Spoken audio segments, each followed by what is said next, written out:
Sige. Okay. Uy! May gabi nyo diyan mga guys.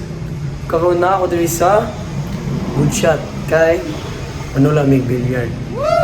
Pero before me, Manula, awesome, introduce ang akong amigo. Kinsa man ni siya?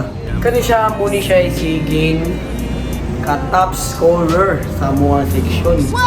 Pinaka-bright sa mga laki sa mga section. O mupunisikin akong kuyog. Malit.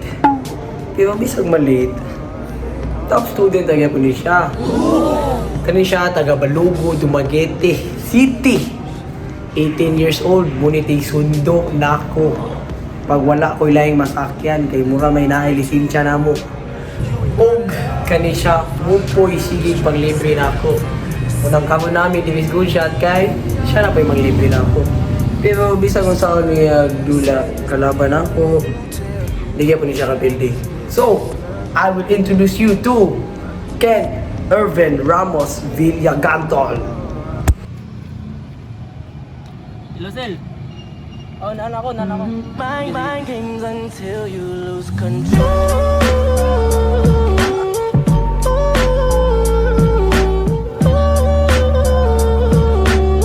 Mind games until you lose control.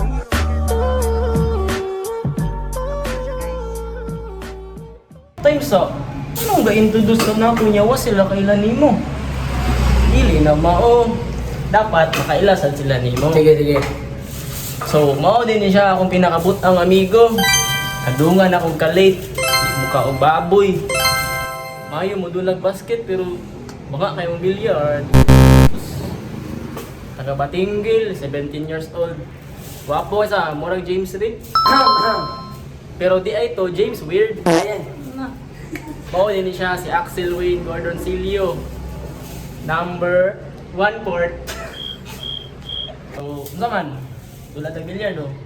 Let's G boy. Sus, hindi rin yung mukha. So this is the highlight of the night.